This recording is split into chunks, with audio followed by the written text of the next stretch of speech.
1960. John F. Kennedy is elected president. Harper Lee's To Kill a Mockingbird is published. And in Hollywood, director Alfred Hitchcock releases a small, low-budget film called Psycho. In that simpler and more innocent time, the film strikes a nerve, sending a shock wave that touches all America. Films and showers haven't been quite the same since. Now, 30 years later, the Bates Motel and house are getting a fresh coat of paint with the world premiere of the Showtime original movie, Psycho 4, The Beginning. Matricide, that's what they call murdering your mother. And matricide is what we're talking about on the Fran Ambrose show tonight. Matricide is probably the most unbearable crime of all, and most unbearable to the son who commits it. Our next caller is a first-time caller from... He didn't say. The focus of your show tonight, I thought maybe I could help. Are you saying you killed your mother? Oh, I've killed before, and now I'm going to have to do it again. Psycho 4 is the bravest script of the sequels because it dares to show us new things. Reprising the role that made him a star and something of a cult figure is Anthony Perkins.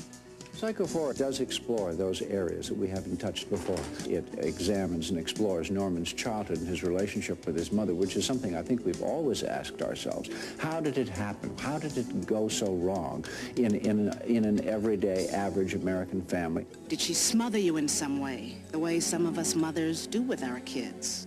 Not inordinately. Now hold me. She just made me feel unsure. Someday I'm going to wish I'd been firmer with you. I never knew what to expect from her. She'd be sweet one moment, and then she'd suddenly turn mean. Ha! Girl! Yes, girl! No. Mama's little girl! Not a girl. Playing the young Norman Bates is Henry Thomas, best known but perhaps not quite recognizable today as the 10-year-old star of Steven Spielberg's E.T.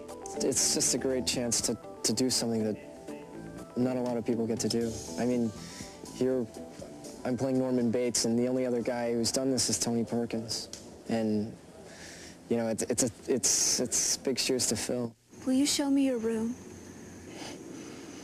Wouldn't my mother love to catch me sneaking a girl into my room? You want to, don't you?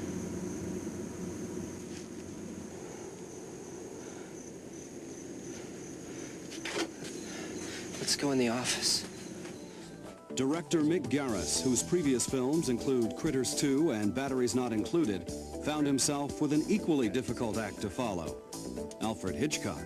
It's more than a challenge to be doing a sequel to Psycho, and if I stopped and thought about trying to equal or outdo the master of cinema, I would probably have a nervous breakdown. Hitchcock was quoted as saying, "Actors are cattle," but Alfred Hitchcock said, "I never said actors were cattle.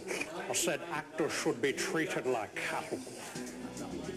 Original cast member Janet Leigh respectfully disagrees. I don't think that Hitch treated or thought of actors as cattle. The only thing that he said is that whatever I wanted to do, it had to be within the confines of his camera, because that was absolute. It was planned before the picture ever started.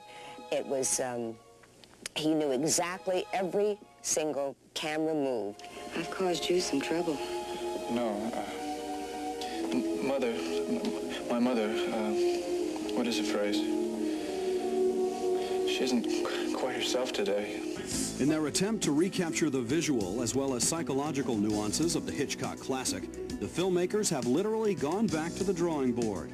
An exact replica of the original Bates house, which has been permanently enshrined at Universal Studios in Hollywood, was built and transported piece by piece to Florida, where Psycho 4 was shot. Likewise, the producers succeeded in reassembling much of the original's creative team, including the author of the first Psycho screenplay, Joe Stefano. Yes, when I wrote the screenplay for Psycho, I knew much of what is in Psycho 4. There was no way to show it in Psycho because that wasn't what the movie was about. But I knew what had shaped Norman Bates, and now I'm getting an opportunity to tell you about it. There's nothing about Psycho which has any element of fantasy to it at all. She deserves to die. And I think that's one of the things that made it so scary, because it actually could happen. I may be well now, but I'm not cured. Before the terror can end, I'll never be cured. see how it all began. Psycho 4, The Beginning, premiering November 10th, only on Showtime.